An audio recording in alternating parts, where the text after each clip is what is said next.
Issues Sunday schooling John the Clear, Mission Ring. He Achu hina Kanao Sunday Salaga next week he Goali Taure Asiwi Pastor Reverend James the Hosang Laga Krachan Sai John Tang initially crusade Kata Tamli na Naush Now Pili Kala worship li Takatanji Asilaring Palake Kala Shunring la Chili Tata opportunities le ka autumn lang sungai how the chalak in a church na invite salaga worship we tan la na sare Sunday school lang chonre kala tumui now ping simkur kale ping chilila music class la khui mirror da ra chi song tau re ke chi pa hi ran sar hai ni ta vibra wi mangali ning silake hili tu motram ngat salaga hiwen kan so la khang te li wa re ke chilila Amaya Mamatilla at Papa, Nila, purpose Aquilly. Kilam Tailakina, Church Akana, Jihan Lakina, whole Lagavagi, he, away Ayar Twililla, responsibilities, Gahaga Perdaglin. Aram being we expectations you were longily, Alase Asalaga, Mohot Naka, disappoint the Sapais, disappoint Masamret, Sang, ran up point Sak higher, program Lakes by English Sangay. Atang san chui na report ta lai na mi hai ji na laga retreat li makhwa akha ta na yang lei la ta da mawa sa la an report committee ta tong ta la kai na cover sa sa rai re la wi report jing na lui laga wa ngai lui hai li pa ma man la ka issue with church we atong tang training li I mean leadership with retreat li krap ji yang ka Can we talk not to make car? When we Matailak, high pingina. Church, we are lonely responsibilities to Quiji. I know when we know how it from the Rana how the gap lay nika telephoning. Are you honba generation we gap lay the canoe taught pina church likala a church makangai mene it we teaching it we hilis hadak like tong it we interest limuchu namne. Gabby hak naide to complain ga sa yi chung chas di sei na tum na nganui khame bi wang the specially oren sa la focus ka sa lang bai ka isi we church we lungli singum hang sini ka ge si ping na thadang sun le the singum ku tuk tu ming sun pai le it winning here the khang jam ma le lo maram ma church ya mi kumo wi long nau hang thei da de siam khui la ga chiwi category li itum klatana mikumona chukmachulaga hitada sakis ne the develop sa khui meaning ji ke hi rana saping ming ran ping mi hauda chui alung jili in a paning aka achu ribrani legishi kuni thot ko chung khila singum ling nui sa la pai kha thong phap ka dalia rirana mating sak te le ji pa ji shan khuye kalering phanaye esum hi matang tada leadership hila we run a groom sama man laga mabat ngasakla yawi ji tum tada hangchi shat ka thad le ji committee na sehasa ka chak laga ning sar laga nang ran la ka ji ka tong wi sehasa mi ka tom khmi la sang he ka thalla tada consistent sa line sehasa la khang ran ji committee ping ni atum bing hina isui general secretary li ngasun laga achu kem hi men retreat hi Mapung palake ke jipacia, iwini li ya shan kui laga, rali ningshi lako. Sumina Bible pamji matala kaina pasok mi aire. Tata ina matui ki kijihi mamatui rang laka. Bible jinatum nanga nasaka, tui singa nasaka. Kuchung ke explain masalu lala. Papta bailak se tata preshi aksata. Rivano ho kui gahaya mi pingna. Hikata atam hili katada oktrira katada oktrirumra kalam tailakaina ari ina ngasun focus sa ngai pahia makapha jili evil jili kala makapha mi jili evil man jili itum nakatada han karudo itum nakatada responsado do kaji paji hui Bible pam hili ana rimai kapta kasung lak ay na lay silu mo ก็ช่วงลักไอ้นั่นเลยก็ชีจีทุมุยนวินิ่งลิทัดนิ่งมายุ่งแล้วก็ feeling บาจีมันนิ่งก็จีข้าฮิลิหังดักเลยจีอ่ะเลยก็ชีก็ช่วงเลยก็ชีจีอ่ะมันไงเยอะข้ามันมีสอกข้ามันริงสอกข้ามันเทไปสิอีสมลีร้านก็ช่วงลักให้ไม่ริงสักไงนั่นละอีละก็ช่วงนั้นน่ะอีก็ช่วงอ่ะเลยก็ชีไม่ริงเดเลยเดลพนิ่งเดเลยเร่ขันนวีนส์เลยก็ชีสัมพังเกี่ยสิปิงจิน่ะยังร่าละก็อีลียังร่าละก็อีน่ะริงดักเลยก็ช่วงเลยก็ชีไม่ริงจีริงก็ไม่ริงโตก็จีป้าจีอ่ะจีสัมพังเกี่ยสิปิงจิน่ะห่างกี่ใจเดนั่นชีวิตอักขระนะนั่นฮีก็ช่วงเลยก็ชีจีชิมคนลีริงเดเลยเดมันพนิ่งเลยจังนั่นเปรย์บุญนั่นนาวร้านนั่นชาบุญนั่นชาบานะมันพนิ่งเลยจังนั่นสวดนาวปิงนะอดสักรุมปิงนะรำนาวปิงนะ society ฮิลีนั่นฮีก็ช่วงเลยก็ชีวิตมีริงเดเลยไม่ริงมันเองก็จีป้าจีอินี่คดีนะมาห่างมาให้ได้ข้าชัวตั้มฮิลีทุกเนี่ยยังก็เลยก็ชีเทียงก็ให้ไทยเลยก็ชีก็เขาเสร็จนิ่งจังเสร็จเลยก็ชีสัมพังรอดก็จีฮันก็ปั๊มจิลีไม่สัมพังทุดาเลยก็ชีวิตจัดก็ต่างรักให้ท่าตารีร้านหัวคุยก็ให้อิทุมบิงฮิลีอิทุมน่ะอกทุยเด็กเลย society ชิมคุริฮิลีอันนั้นเคยขังไอ้น่ะเชื่อมกากให้society อากาศละก็ไม่ส่งลักไอ้น่ะก็ส่งลักไอ้น่ะเลยชิโลจิน and hate what is evil จิมันก็พาจิลีนิ่งใจโลจิมันก็พาจิลียังคริ่งโลจิเคยทุมน่ะนิ่งใจกี่สิยังคริ่งกี่สิมันก็พาหินะอิทุมลี dominate สากให้ท่าตามันรักลีอินี่คนิวีมิรินหิละนั่นน่ะมโหพกมันไปนั่นมโหพกมันไปเคยนี่น่ะอกทุยเด็กเลยปั๊มฮิลีมันก็พามังเฮาดามันก็พาจนเลยอิทุมลี influence น่ะสาละก็อีละมันก็พาตุยมาตุยทุยเฮามันก็พานิ่งพนิ่งทุยเฮามันก็พาอดสักษาทุยให้ท่าตาอีทุมก็ต้องจี experience หาได้ยังอาชัวตั้มฮิลีมันก็พาอดสักก็แล้วมันก็พามีปิงเจ้าก็อีทุมวีงั้นเลยอีทุมวีเซตุย context เดียวงั้นทอดที่เคลียวตัวเองนะอัดทุดหังสังง่ายวีอัดทุดคุยง่ายวีก็ข่าวีมาสุนพิจารณ์มาสักมีวีนิ่งยังมาคุ้งวีอลุงฮิลีอีทุมอักขักไอ้น่ะอักขักงสุนรกแล้วก็อปางไอ้น่ะเท็กซัสแล้วก็งสุนรกแล้วก็อีทุมมาตุยงรกเสือตะเคลีบาจีมันก็พาบาจีก็จิปากันเลยจังนั่นน่ะเท็กซ์ซาตานขมตุยทันมันก็พาจีราจูยงเลยราจูแกมจะเลยแล้วก็จิปามันก็พาจีน่ะจุยมันก็พาอดสักจีน่ะอีวิชิมิกโซบิงฮีอีวิอัตตัมบิงฮีก็ข้าวิลงลีอกทุยสักอีอยากมันจะคิดทำมันเสียอีพลักษาเดก็จิตาดมรักเลียอาชูนั่นแหละอยากมันจะคิดทำแล้วก็จะคิดด้วยว่าอีฮิกท่าตุยฮิปังแต่มันตุยสามเดอาชูตุยด้วยอะไรเดฮิวินิงพนินฮิมันพนิงสามเนี่ยก็พนิงด้วยเลยคิดว่าเลยก็อีทุกสังคมฮิลีอันข้างบ่าวมันก็พาจิลินิงใจโลมันก็พาจิลียังคริ่งโลอยู่ดิฮิวิมันก็พาฮิลีมันก็ลีมันลงมารำลักไอ้น่ะ individual ใครขนาดนั้นท่าเอาวิมันก็พาจีวิดีโอเลยเชื่อมคุยเลยก็อันนั้นมันตุยตาตะเลยฮีถ้าตั้งนานยังระชีวิตลงเลยใครขนาดนั้นแล้วก็นิ่งยังลักไอ้น่ะเป็นในบ้านจุนนวิตุยเฮียนิ่งยังไหนเด้อก็ห่างละมีเลยลุยจีแล้วก็อันนั้นรินเดห่างตะเลยมีปิงจินบ่มันนางไงจีเจ้าวิมีปิงจินข้างเดวิดีโอเชื่อมคุยลุยจีแล้วก็อันนั้นห่างกี่ห่างข้างไงจีห่างตาข้างรอกเว้ยอลุงนี่ restriction คิดก็ไม่เลยล่ะ It was society generally นั่น responsible มาสาลไปแค่อินี่น่ะอกทีเด็กเลยอ่ะทั้งจีนั่งสุ่งเด็กเลยอ่ะอินี่ว่า society ว่า environment ไปอ่ะขมาท้าวิจิงรีก็หายวิพกก็สาวิเชมก็ก้าวิก็จีจักขมาจังทุเรก็จีไทยอิสมต้องวินิ่งฮิลี pollute ซะแล้วก็ poison salaga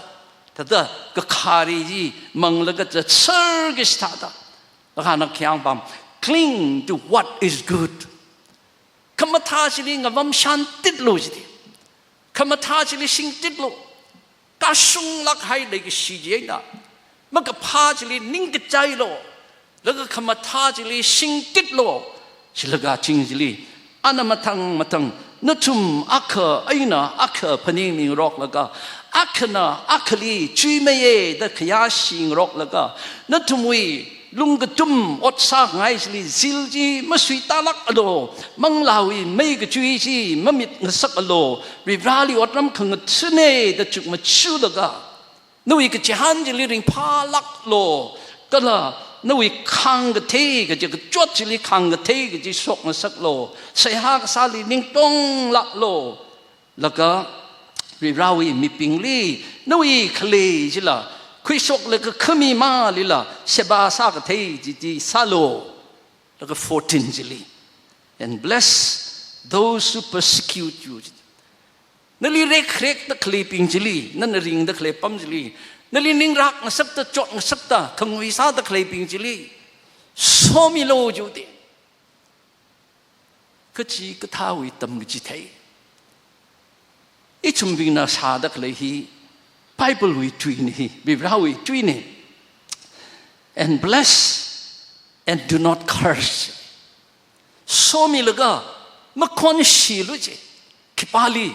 nali rek krek pingjili. Atumli so mi luji ko, laga atum pingjili, makon shiluji.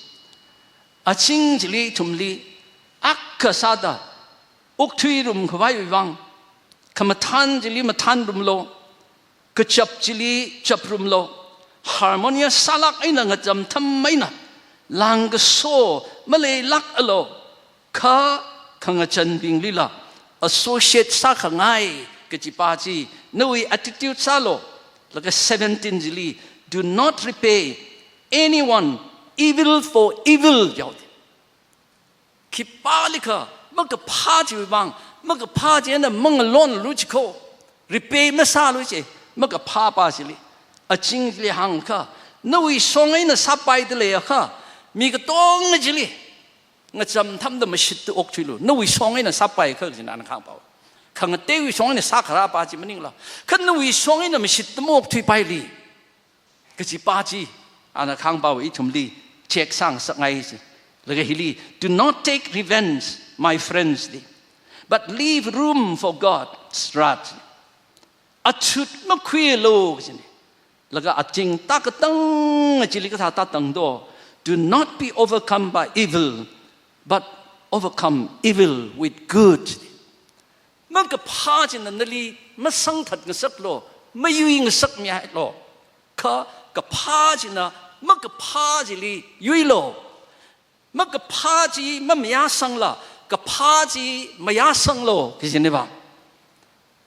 inina ring the clay mirin masambangai mayangai mashangai ma the clay makapa makhya hina machung sang sak alo jesti heli matai la kaina bi rawi tuisna ning tong the lake shulung li chanze moi tuine makapa jilia yang kring lo jidi ka shung lak aina lake shi le the clay kasung lagay na lagi shui mirin li ring da klay nali makapa jili yang kering lu je lagi shi ay na yang kering hi ngarum jat kapay thayang kay hili hang baba makapa jiya makapa lagay tate evil jiya evil lagay jilia compromise masamne soften masalui la makapa ji makapa ne gaji pa jiya Bible na la Chili, magkapane the kahang jili, magkapajili yang kering jia, more mani maidi. Kakashunga lake shia. None lay she the clay ba, Chewy make cup jia, our highest good chili interest lay migsti. Inikanina, Atsu, yang kring the clay jikili, magkapa otili, yang kering. Ka magkapa sa da clay mi ping chui wang la itum bing na awi mirinli pa may kap ji shokis ba ji khido ชีมพนิงว่ามีชับกระจังไอ้ตมีจุยลักไก่อะยิสุคริสต์วีทำกิจเทลีงั้นไอ้ลักไก่จุยนัวเช่นนั้นมันก็พาจิลียังคริงโลสิละก็อาสิงจิลีไอ้ทุมน่ะปาตาค่ะ17จิลีข้า do not repay anyone evil for evil จิลีคิดป้านะคะมันก็พาจิวิบังมันก็พายนะมันหันกาโล personally นั่นน่ะมันก็พาจิลีอัดชุดมันคุยโลกิจนะมาฮิลิปโปนโรมันส์วิไลดิกฮีก็ปีแล้วก็อัดชุดก็คุยกิจ prohibit ซักแล้วก็ตุ้งจิลี19ลิกาลละ do not take revenge my friends อัดชุดมันคุยลงสดนาวเจ้าเดเลกชีวีกักช่วงเลกชีวีลงลีอุกทีแล้วก็มันก็พากิจป้าสิลียังคริงจังยังสิงแล้วก็นิ่งกระจายแล้วก็อุกทีแล้วก็หิวอุกทีวีอลุงฮิลีอีทุมน่ะมันก็พาก็แล้วมันก็พามีปิงฮิลีก็ถ้าตั้งหันการุเคลจก็อัดชุดเอ็นมันหันการลุยเชอัดชุดมันคุยลุยเชถ้าเขามันก็พากิจเฮีย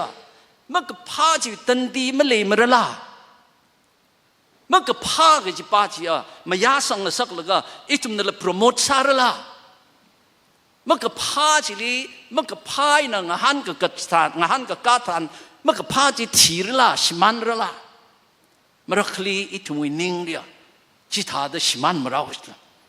ข้าหิวไปปลปั๊มฮิลีกับป้าบ้านนะว่าอันนั้นมันนิงมันเนี่ยอัจฉริมันคุยโลจเนี่ยนั่นเลยอีลีมันก็พาจิลียังคริงโลข้า revenge ก็คุยจีนวีมันนิงมันเนี่ยริบราเฮียคำชุ่งขังรองลีเลยสิจีริบราเฮียมันก็พา iniquity สิเดียยังคริงจีก็จิตาสาลละยังคริงสาลละอีทุมลีอัจฉริก็คุยก็จีวีอปองสิเลียอีทุม personally individually มันสังโลเจ้าเด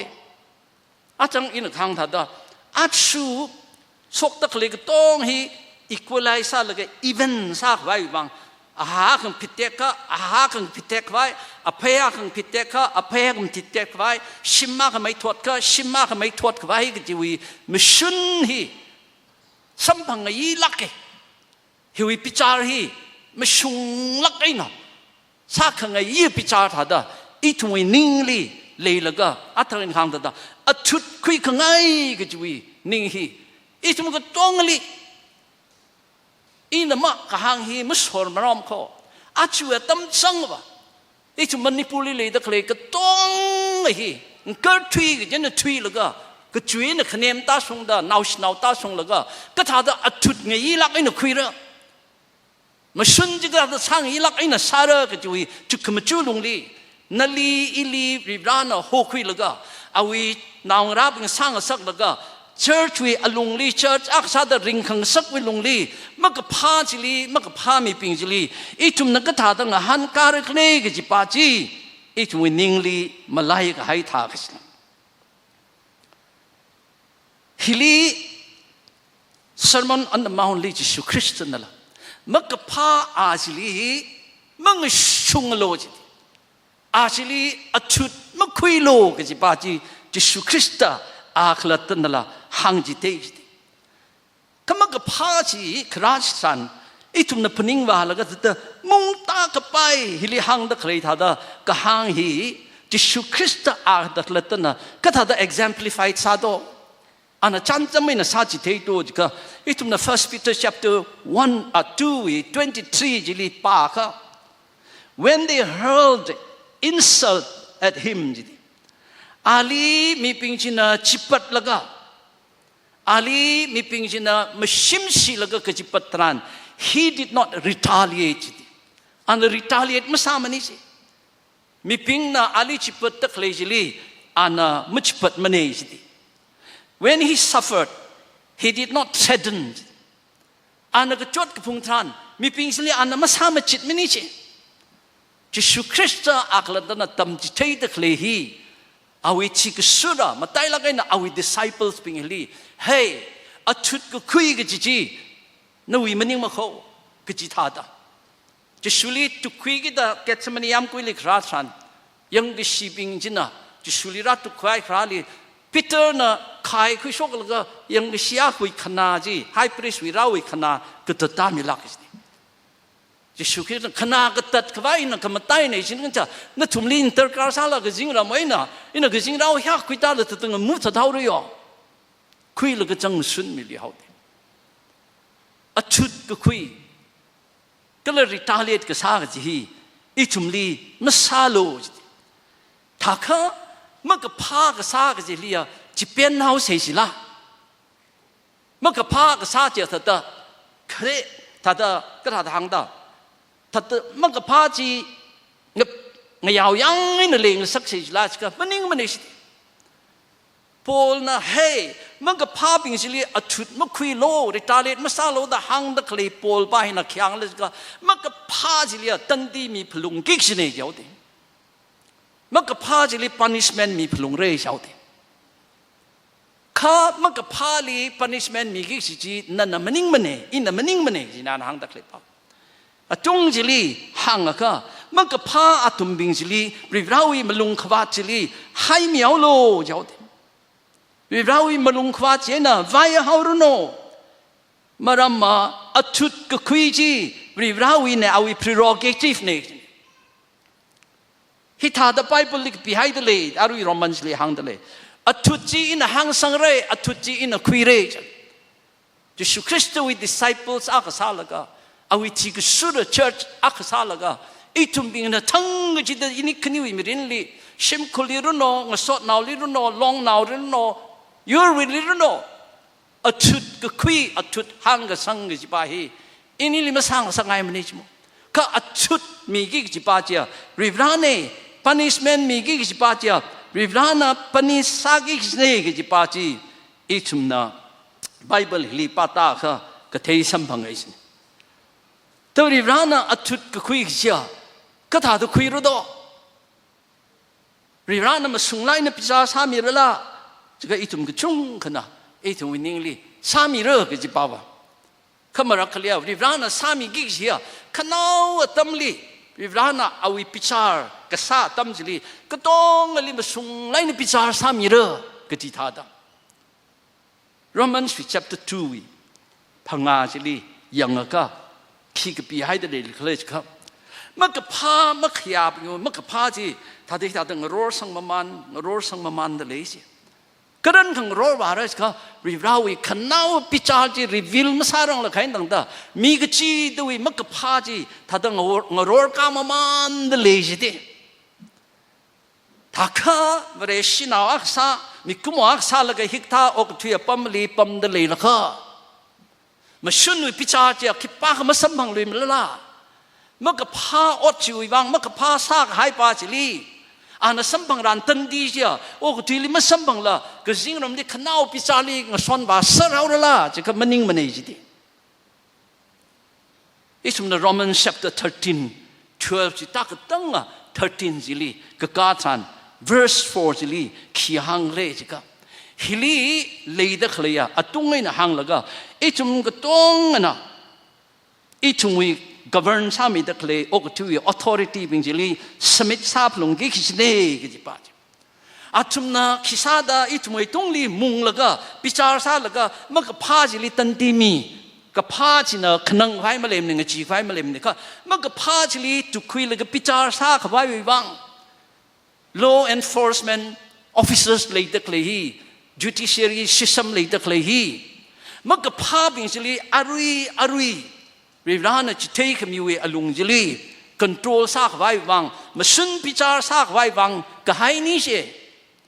เจนขนาวตั้มจีมารารังละขละอารุยตั้มลีลีละเวรชีทุ่มบิงนี่พับตาไงเงสักไงกันเชียโอ้ก็ช่วยลีเลยตะเคยขมุงบิงฮิละอินนี่น่ะไม่อยากให้มันอยากให้มันเทมเนี่ยค่ะไบเบิลนักหังบักเคยป่าวขมุงไงสิเนี่ยปั๊มตะเคยจีรีบร้านเอาเวรใช้สมอเอาวิน knowledge ลีก็ปั๊มนี่สมอAllah rival accountable sai semua kalau kamu ngajina accountability le laga masung lagi ne mung ni keja arui mak masung mak khayap inghili arui atum na pichar sara nichi ji atmui ot ne ini ot maning mani sini kamara khli thumui ke chot pa hia saran bing na masaka ina sauro ge ji ta kamai na ไอ้ทุ่มมอบนะ justice สิคุระไว้จังสิงทุยไข่ทัน individual อักนะโลจะเอาอีปังลีจังสิงแล้วก็ถ้าเธอมาจุงมากันแล้วก็จะทุยไข่ทันจิงรีก็ให้อะมาชุนพิจารณ์จีมาร่างไม่มาข้อไอ้จุง society เลยอะไรเลยอย่างละถ้าเธอมาลงก็กังวิลงลีมาลงหุรเนี่ยเรียกซะแล้วก็คำตุยยองกชันขังผิดขังมือไอ้ทุ่มไอ้ solution มาจิลิละไม่เลยมาได้ permanent ไปไม่เลยก็สังคัดมันเนี่ยคนเดปุ๊กขังป้าจีมาไต่สังวิจารณ์ละใช่นะมันก็พาจิเลยยังคริงกิชเนี่ยข้าน่ะยิสุคริสต์วิ disciples อากาศาดามันก็พาจิเลยอัดมันคุยโลจิข้ามันก็พาวิพิจารณ์มาสามาละสาเร่ตันดีมันมีมละมีเร่เขาคิดว่านะมีเร่มีรานบิงจินะ position ลีก็ปั๊มบิงจินะไอ้ทุ่ม system นะกระดับสาขายวิบังอาชูสารานบิงจินะไม่ชุนไม่สาละไม่เคยจะสาขายวิช่วย frustration ไปเลยเดเลยขจิกตองจีวิเราอิมังอาลีอิสระไทยเซอร์ดักลีไม่ชุนไม่เคยมีรินลีไอ้ทุ่มนะ history ลี Bible วิ history ลีขยังจันสร้างไม่กับก็จะ period อ่ะก็จะขี้เลยจีจิงกุมทิ้งเขาก้าวไปจิงกุมทุ่มราดอ่ะก็มั่งวัดกิจดีเมธุสลาวิอัตมจิลีอาลีอกที่มีกุมเอามีรินลีสร้างไม่กับจีอัตมจีโนอาวิมังอาลีอาลีมีแล้วก็เมธุสลาที่ให้วิจิลีอกที่ฮิลีก็จิงรำว่ารังละค่ะวิรานพิจารสากิสลีอาลีอัตุมบิงลีพิจารักษาจีตรุพงแล้วก็เงหิกตัดเสือให้จีจิงกุมชาจิโกหันทุกตาป้าจิโกบ้าบ้าเรียบร้อยนะชีวิตตันดีจี immediately มาร่างดีแค่ทุ่งวินิ่งเลียยาก็จะเจ้าวิกรมาจีอะไรเงลังแต่ซ้ำกับพังกับจีนิ่งยังคงน้อยทุ่งวินิ่งเลยใน YouTube เลี้ยงข้ามรักลีโรดวีเรจก็ได้ถ้าการีเท่าแล้วก็ไม่ถึงพังหรอกไม่เปลี่ยนหรอกใช่ไหมช่องฟื้นลงทุ่งในข้ามแล้วก็แต่อาปังกับปังมีอาปังเงินจังสิรทิ้งสิ่งไปนะทิ้งสังสิรแล้วก็เงผิดขังหรอกก็ได้เลยจังมันก็ยีลักจิมีอักนะขย้อนอักนะอาบ้านน่ะมันลงวัดชั้นแล้วก็มันขย้อนนะจิลีattack บากซาทันถ้าได้ยังมันแล้วก็จังอัสมันขย้อนไปนะงาหันกันแล้วก็อักบาจิลีงาผิดกระสังไงก็นี่ยังงงจิลีงาลังดาอวิขย้อนจิวีอัตย์จิมีค่ะฮิกตาจิลีมีใครเขาบอก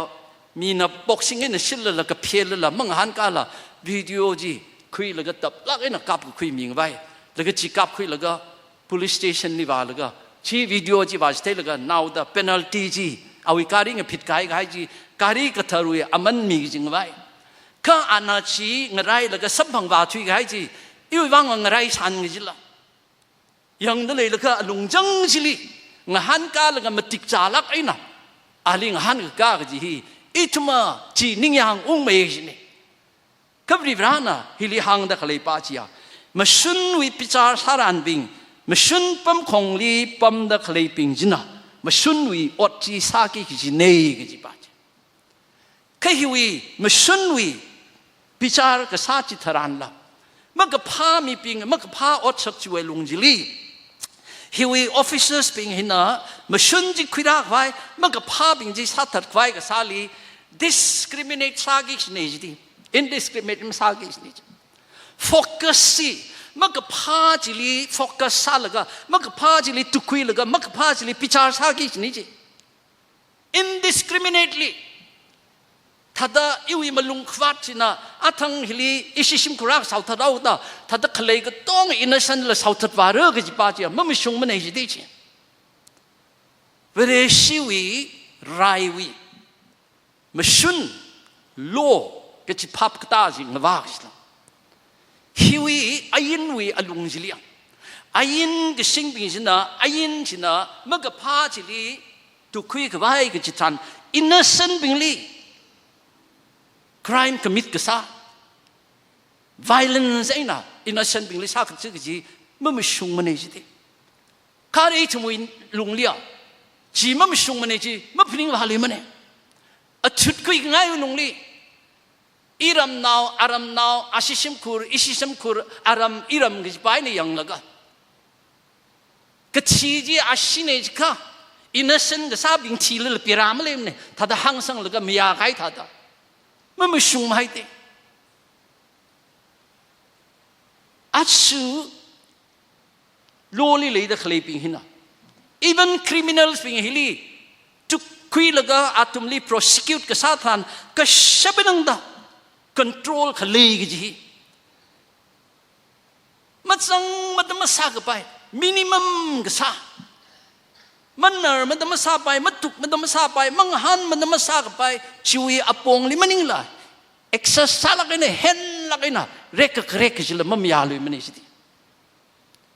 ฉะนั้นรายตั้มลีอิวยังชินาวเนี่ยนะ prisoners of war เป็นลีทุกคุยแล้วก็อาตุมลีก็ท่าจะทริปซาร์กเลยก็จะเห็นดังด้าโอ้ก็ทุยช่องหลังบ้าสิละ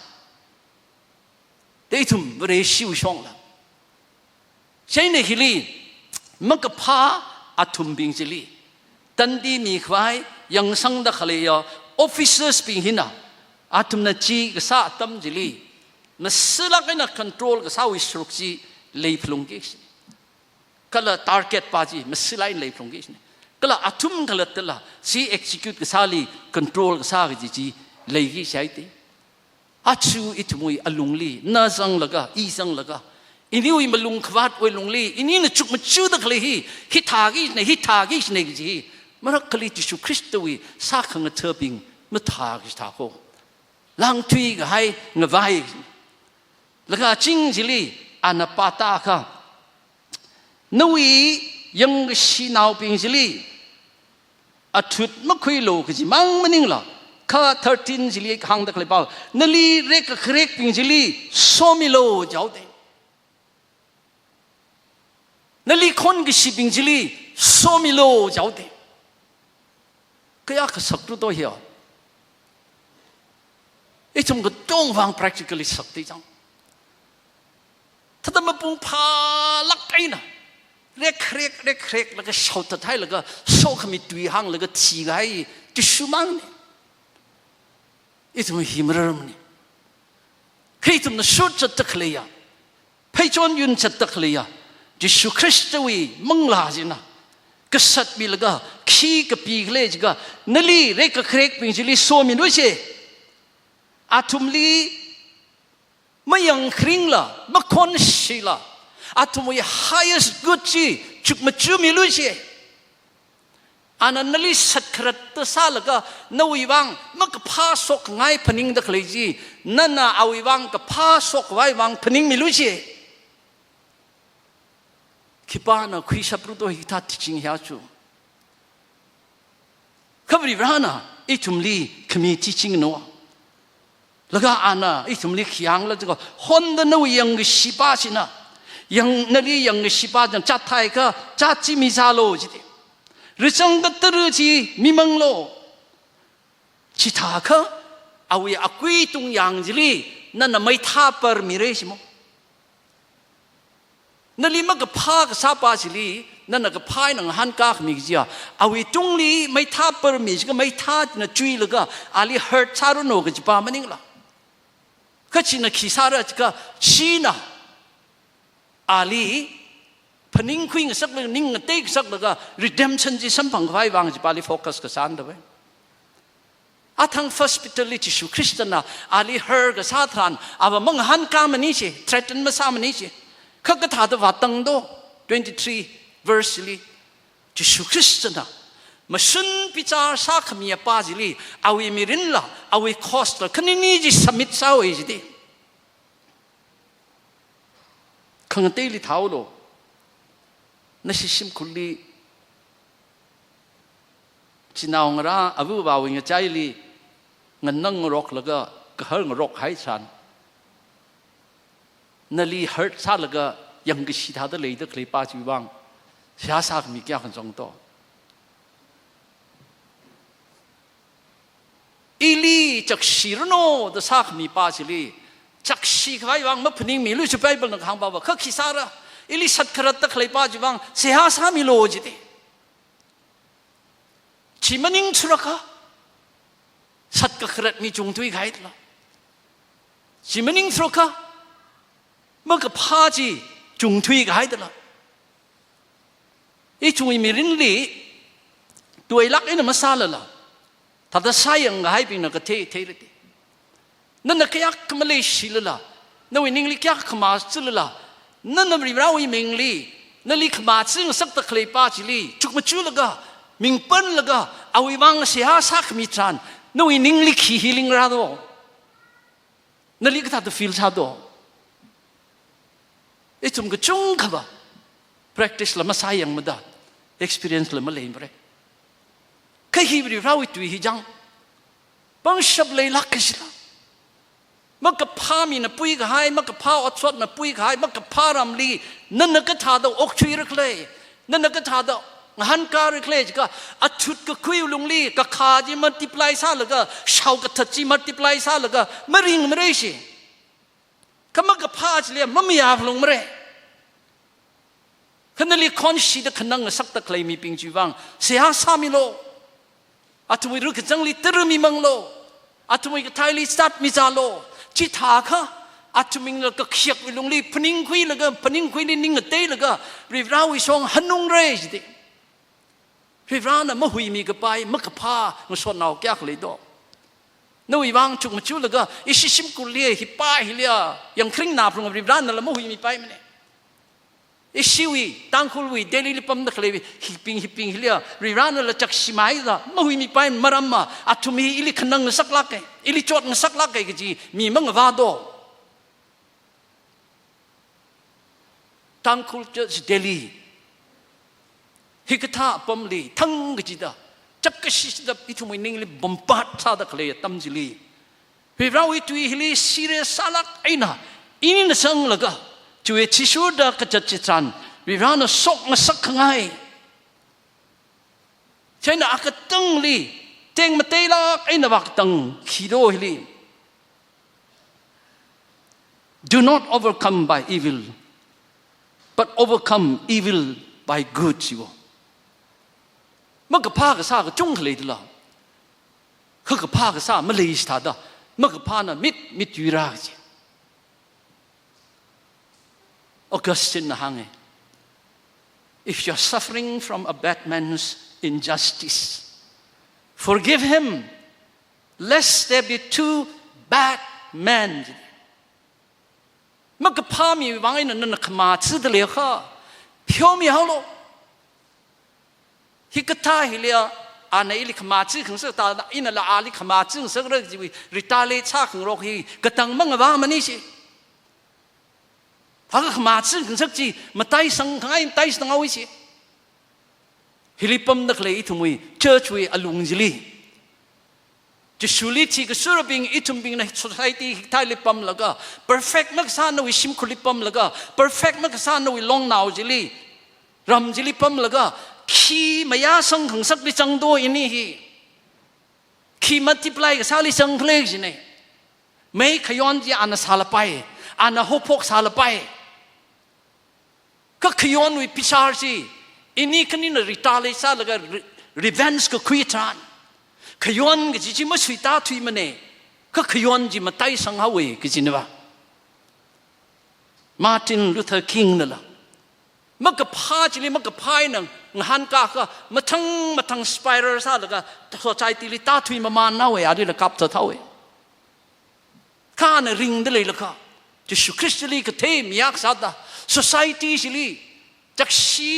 ลักไอ้น่ะ human rights ก็ไกลก็เลยมีปิงลีชิปัดลักไอ้น่ะไอ้ยินนี่นะจังแล้วก็เร็กตะเคลียวอลุงจิลี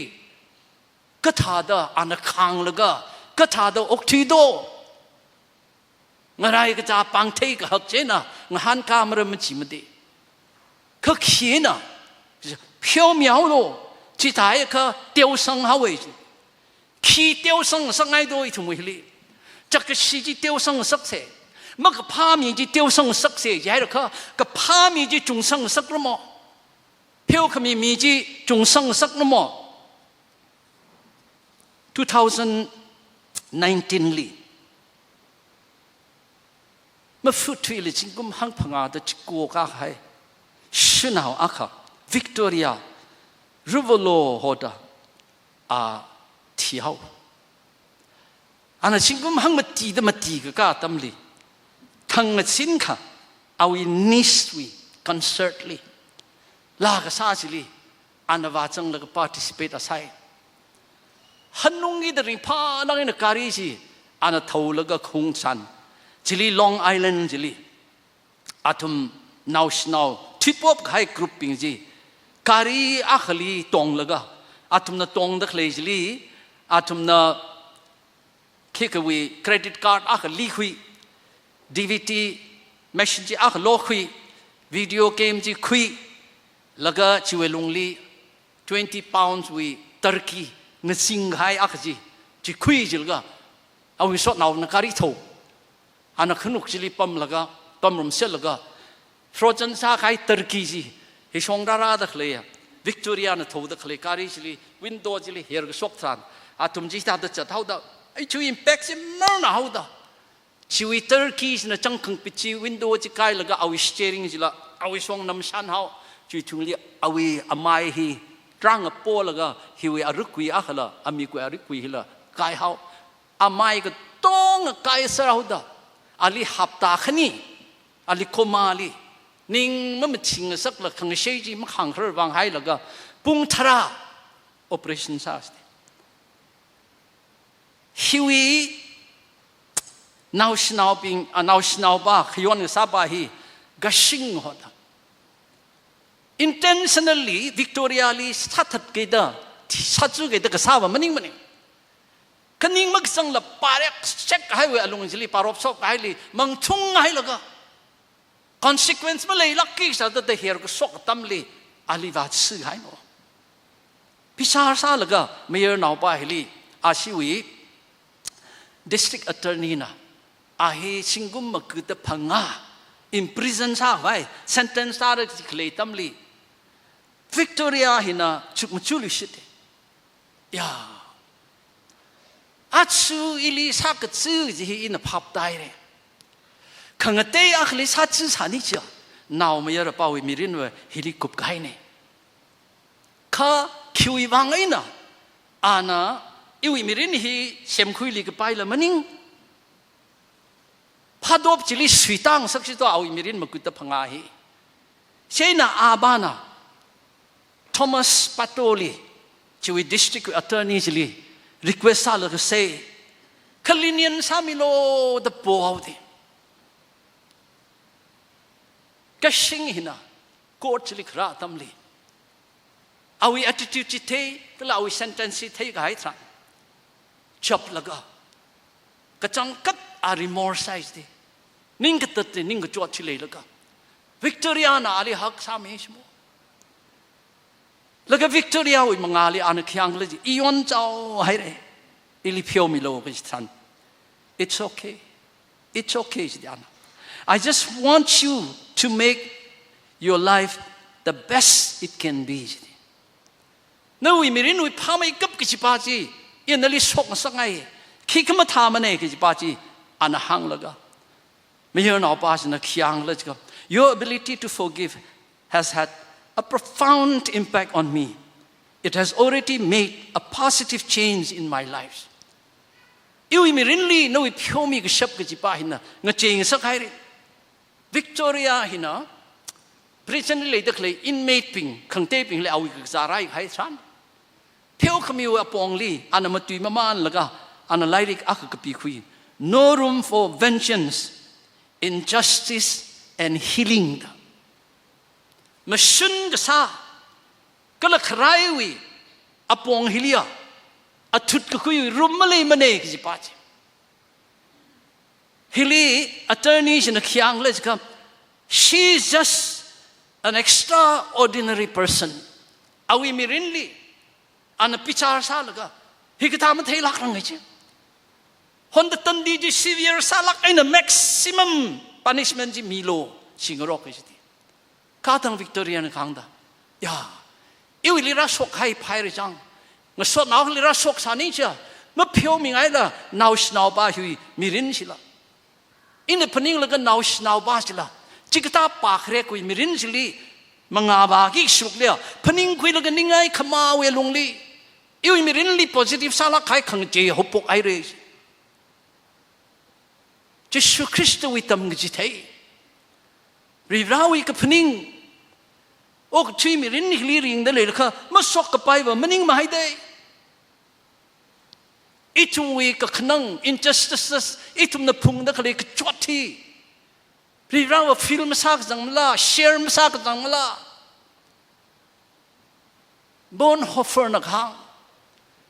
itum wi ka khnang ni suruk ma ka khui ri ra chili kho khrum ma tik ma cha ma ne chi Dr. Stotner Don Stotner Buddhist with temple ka chung ka visit sai jan hang da Miracle wa kha Buddha we statue ji mata nain siam laga apai kurei laga pam da leji amik pi hai laga awi mor chai liang ga te manurim gai thai jan hang statue ji liang ka kha chingri gai tha ko ok tu ka khnang kang chot li connection a khad man leji tha ju ayang ka an hang da ka sang ha mayang ngai man ji ka sang ga mang mayang la ngrei chui laga awi ning li nga sak yang ni na crossung li ka sat kui hon hon laga ka chot ka chang phung laga ning rei da kle ka chot ta Jesu Christ li ana phningong is mo cross meaning sani cha ivre sim samre jiden hang ta cross wi wang ina ina vre si ka sane ri rawi ka chang kat mission wi pisar ji cross tung ji li le ji de ka ka sung of ri rawi le si ji cross tung li le ji de sai ha ka sa ina nga so la ka in your society sem ga kali nali la shan ko ile la shan ko abu san sang sa la ga hili itum sa shini sa ji chat pam da klai ko hili pam da klai wi community hi achut kui ka ngai nga cham da sa kui ka ngai hi tha da ka hang le to reveal to repay evil for good is devilish ka pha ji ni ma ka phai nang han ka ka hi chi pi wi ni si ka ma ka pha di ma ka phai na ka pha li ka phai nang han ka ka hi mi ko mo wi ni si je sa sap ser na li pha da sa ka pha da sa ji ma sak na li ma ka pha ji li ma ka pha sa ji natural instinct fallen nature wi instinct in a jining sang ka to repay good for evil is divine achu itum na ok tui da klei ram ta da chu khong chai rai mai te rai je thimang eli da hin hak mai kap sa thei chi ko pha chang ma man lo no wi uklung jili shem khurui rai ga chung lei de le nga son nau rai ga chung lei de le tang khul nau na tang khuli sau ga that ai na yura khna tang khuli sau ga that wi khang sei ka chot chi khani ji king te do sim khuri mia khna sim khra khli ka khaw lung li yang khring lung li sau ga that je na yura khli kha la ga da sau ga that chi khang te khi le do a chu hilipam na khli thum bing leadership training abin retreat li ra la ga thum nganui lu la itum responsibilities khui ki ji ini na ok tui da khli ok tui pam hi kle ini na ka da khli church hi ma ka pha na kui nam da khli pam ko ma ka pha mi ping na hili thang ji da ini we kui nga tok energy phaisa si chin la ga ka tha da nga han ka do ka pha ji na ma ka pha li yu lo ji de chui khyu wi phai kar ji li na la kar se ila kar se chimli hanung salaga sai ha salaga chung machuli sit se Jesu Christ na ning ka changa apong chili I chat le la khang te pong chung li chat chala la no ning li ka khaning ma le do ma phio mi kha ning ma le li do a thut kui ngai ji na khalat tan no pang na khut thui ngai ma le li do kan ji ning phun ji mi kyak kli share sa da le do kyak kli man wang sap da le do na li khipa na man ili khipa na man mi chili itum na conform masala society system jeli conform sala transform sa hai a khasa da viran ho ko hi gaya community ji chon thang la hangai re jang tang cultures daily kai kangai na vibrana purpose a khlei laga nga te hang hai culture a khui long li shem ka church nga sang sak sei na khlei hi I khlei hi hikta society hili khlei ring room da khlei na feel sang sak sei he will differentiate sak sei hili video how will mission committer kar sala ko ini na makrer jeli ini la salo stata khabri vibrana kami mangla ka terjili ngayul ga itumbing na ali siyasa laga ning sai laga chataka vibrana matak khai legacy perfect legacy ji itumui mirin li song sakrko vibrana so mi seruno